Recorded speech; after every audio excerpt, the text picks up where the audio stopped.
ça fait 30 ans qu'existe une organisation relativement peu connue qui s'appelle la Table ronde des industriels européens, European Roundtable of Industrialists. Ça commence avec le PDG de Volvo, qui en 83 invite 3 ou 4 potes à se retrouver. Ils sont 17, ils se retrouvent à Bruxelles et ils concoctent cette idée de se faire représenter, mais que par les PDG, que par les gens qui ont du pouvoir.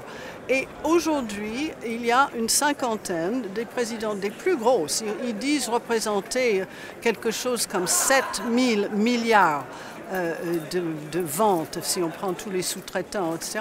Et comme dit Peter Sutherland, qui est l'Irlandais, qui était commissaire, qui était ensuite président de Goldman Sachs, qui a eu des doigts dans toutes les tartes du monde, Peter Sutherland dit c'est plus qu'un lobby, le ERT, parce que chacun de ses membres peut discuter à n'importe quel moment au plus haut niveau politique.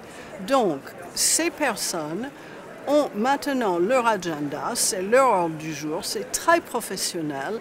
Et ce qui est encore scandaleux, mais personne ne le sait, ou à peine, François Hollande et Madame Merkel ont demandé expressément à cette table ronde des industriels de donner leur avis sur l'avenir de l'Europe et de dire leur vision de l'Europe. Et ils ont demandé qu'est-ce que vous souhaitez dans la politique future européenne. Et c'est absolument étonnant de comparer ce qui est la véritable stratégie européenne et ce qui est le programme de l'ERT. Ça se ressemble pratiquement comme deux gouttes d'eau.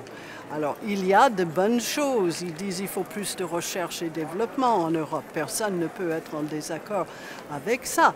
Mais ils disent aussi qu'il ne faut plus du tout de législation qui entrave le business. Il faut flexibiliser, n'est-ce pas, toujours, flexibiliser le travail.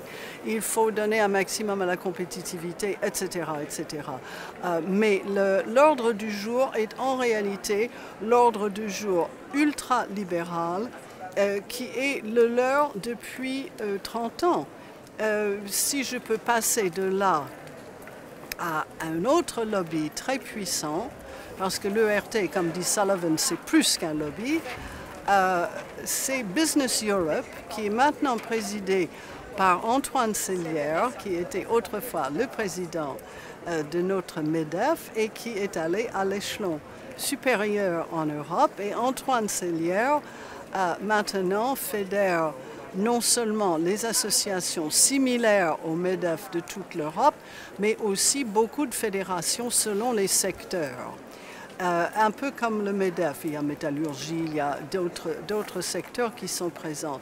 Et eux aussi ont leur ordre du jour tout prêt et c'est, à mon sens, c'est eux qui sont complètement derrière ce qui se passe sur le plan du commerce, ce qui se passe sur le plan d'exigence de compétitivité, ce qui se passe sur le plan de flexibilisation du travail, des retraites.